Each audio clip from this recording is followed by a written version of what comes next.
अस्सलामु अलैकुम वरहमतुल्लाहि वबरकातुहू।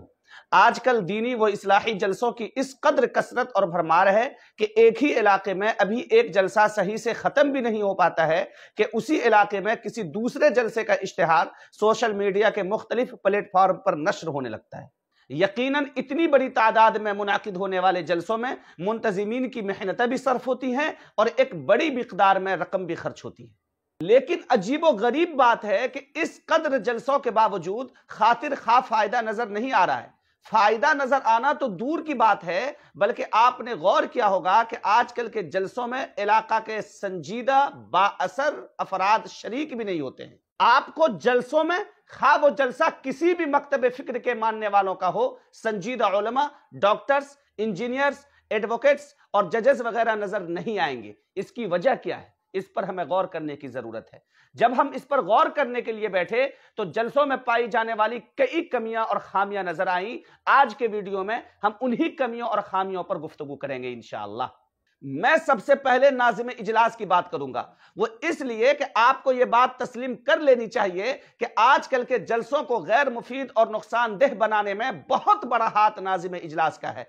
क्योंकि जब किसी को किसी जलसे की निजामत सौंपी जाती है तो उसका मकसद हरगिज ये नहीं होता है कि वो माइक हाथ में लेकर तमहीदी गुफ्तगू के नाम पर 20 मिनट और 25 मिनट तक सामीईन को अशार सुनाते रहें और इनामात बटोरते रहें, और ना ही यह मकसद होता है कि शोराओ मुकर्रिरीन की इस कद्र बेजा तारीफ करें कि तुकबंदी करने वाले शोरा को इकबाल गालिब से तशबीह दे दें और 20 साल और 25 साल के किसी आम खतीब और मुकर्रिर को नमूना-ए असलाफ और जबाल इल्म का खिताब दे दें।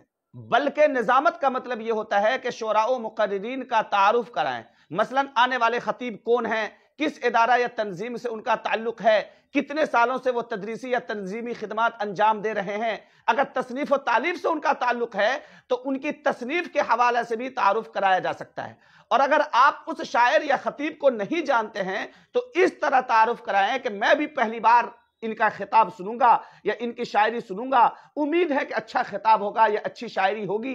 आप भी अमल के जज्बा से सुने और हम भी अमल के जज्बा से सुनते हैं। लेकिन अगर आपने अपने लिए किसी मजहूलुल हाल शख्स का तारुफ इस तरह कराया कि ये अल्लामतुद्दहर हैं और मुकर्रिर शोला बार हैं या खतीब मिस्ल आंधी वो तूफान हैं या शायर लाजवाल बेमिसाल हैं और उस शायर या खतीब की परफॉर्मेंस अच्छी नहीं रही तो ज़हीन लोग आपको झूठा समझेंगे या फिर तमल्लुकबाज। निजामत के दौरान थोड़ी बहुत शेर व शायरी की जा सकती है, बल्कि की जानी चाहिए, लेकिन इस कद्र नहीं कि जलसा बेसिमत हो जाए और उसका मकसद ही फौत हो जाए। आजकल के नाज़िम इजलास को इस बात पर तवज्जो देनी चाहिए कि अगर जलसा इस्लाहे मुआशरा का है तो इस्लाहे मुआशरा का ही जलसा रहने दिया जाए, नातिया मुशायरा ना बनाया जाए। नाते नबी पढ़ना यकीनन बाइस सवाब है, सुनना यकीनन सवाब का बाइस है, लेकिन उससे आजकल मुआशरा की इस्लाह नहीं हो सकती। उमूमन ये देखा जाता है कि इस्लाहे मुआशरा के इजलास में भी उलमाए किराम को 12 बजे या 1 बजे रात के बाद ही मौका मिलता है, जब लोगों को नींद आ रही होती है। उस वक्त वो आवाम को क्या पैगाम देंगे? नतीजतन जलसा का मकसद हो हल्ला ही बन जाता है। नाज़िम इजलास के मेन लीडर होते हैं। वो अगर अल्लाह के लिए जलसा को मकसद बनाना चाहे तो उसके लिए कोई बड़ी बात नहीं है।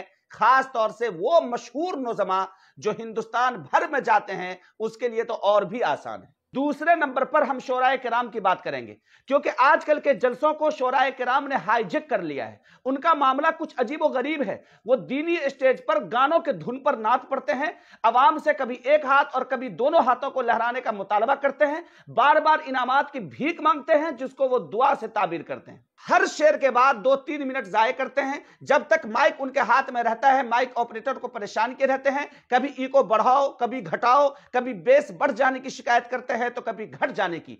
कोई नात या नज़म सही से खत्म भी नहीं हो पाती है कि दूसरी नात या नज़म शुरू कर देते हैं। इस तरह से वो 1 घंटा तक आवाम का मनोरंजन करते हैं। अगर किसी ने नज़म सुनाने का मुतालबा कर दिया तो वो नज़म सुनाते हैं, और अगर किसी सरफिरे ने गजल सुनाने का मुतालबा कर दिया तो शायर साहब दीनी जलसों के स्टेज से एक अदद गजल भी ठोक मारते हैं। और वह दिन दूर नहीं कि अगर किसी दिन अवाम गाना सुनाने का मुतालबा करे तो वो गाना सुनाने से भी दरेग नहीं करेंगे। اور پھر نعت گوئی یا نظم گوئی کے دوران زبردستی کی واہوائی لینے کے لیے وہ اس قدر اچھل کود مچاتے ہیں کہ اسٹیج پر موجود علماء کرام اور معزز شخصیات کو سمٹ جانا پڑتا ہے کہ کہیں کچل نہ دیے جائیں۔ اسٹیج کی چادریں پناہ مانگتی ہیں، شامیانے اور ٹینٹ والوں کو اپنے سامان کے ضائع ہو جانے کا اندیشہ ستانے لگتا ہے۔ وہ بار بار اپنے سینے پر ہاتھ رکھ کر عشق نبی کی دعائیں دیتا ہے، لیکن خود اپنے چہرے سے عشق نبی کی علامت داڑھی پر ہاتھ صاف کی ہوتی ہیں، اور پھر اگلے رات کسی مشاعرے میں عشق نبی کو طاق پر رکھ کر کسی محبوبہ کے زلفے پرپیچ میں الجھے ہوئے نظر آتے ہیں۔ ان سب وجوہات کی بنا پر نہ صرف جلسہ کا نام بدنام ہو رہا ہے، بلکہ مسلمانوں کے ہاتھ سے اصلاح معاشرہ کا ایک بڑا پلیٹ فارم چھنتا ہوا نظر آ رہا ہے۔ اس لیے جلسہ کرانے والوں سے میرا ایک مشورہ ہے کہ مہنگے اور اچھل کود کرنے والے شعراء کرام کو بلانے کے بجائے قریب کے کسی مدرسے سے نعت پڑھنے والے کسی طالب علم کو بلا کر نعت پڑھوائیے۔ وہ آپ کو نعت کی طرز میں نعت پڑھ کر سنائے گا اور آپ کی آنکھوں سے آنسو چھلکا دے گا، اور پھر انعام یا حوصلہ افزائی کے طور پر اسے کچھ رقم دے دیں تو آپ کو ثواب بھی ہوگا اور جلسہ پر آنے والے بیجا اخراجات سے بھی آپ بچیں گے۔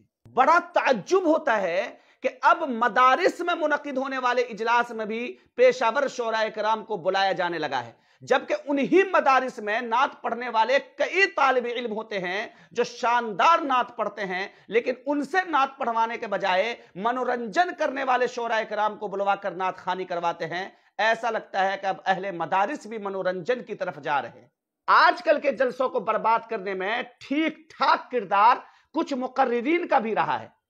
کچھ لوگ انہیں پیشہ ور کہتے ہیں، اور پیشہ ور سے ان کی مراد وہ لوگ ہوتے ہیں جو باضابطہ ریٹ فکس کر کے جاتے ہیں، اور اس سے تھوڑا بھی کم پر اگر کوئی بلائے تو جانے سے انکار کر دیتے ہیں۔ یہ لوگ 1-8 گھنٹے کی کوئی ایک تقریر یاد کیے رہتے ہیں، جس کو ہر جگہ مرچ مسالہ لگا کر پیش کیا کرتے ہیں۔ یہ لوگ سفر میں پیش آنے والے واقعات خوب سناتے ہیں، پتہ نہیں وہ سچ ہوتے ہیں یا جھوٹ، لیکن کہنے والے کہتے ہیں کہ ان میں سے بہت ایسے ہیں جو لمبا لمبا پھینکتے ہیں، وہ صرف اس لیے کہ کسی بھی طرح مشہور ہو جائیں تاکہ لوگوں کا مطالبہ بڑھے گا اور ہمیں اچھا ریٹ ملا کرے گا۔ اس ویڈیو کے ذریعے میں جلسہ کرانے والوں سے گزارش کرتا ہوں کہ ایسے لوگوں کو اپنے جلسوں میں بلانے سے پرہیز کریں، اور کسی بزرگ عالم دین کو اپنے جلسے میں بلائیں تاکہ ان کا فیض عام ہو۔ اس کا مطلب ہرگز یہ نہیں ہے کہ ان کو آنے جانے کی سہولیات آپ فراہم نہ کریں، بلکہ جتنا زیادہ ممکن ہو سکتا ہو اتنا آپ ان کو نوازیں، لیکن مانگنے والے کو ہرگز بھی نہ دیں، کیونکہ اس سے اصلاح معاشرہ کا بہت بڑا اسٹیج ہمارے ہاتھ سے ضائع ہو رہا ہے۔ امید ہے کہ ان معروضات پر غور کیا جائے گا۔ وما توفیقی الا باللہ۔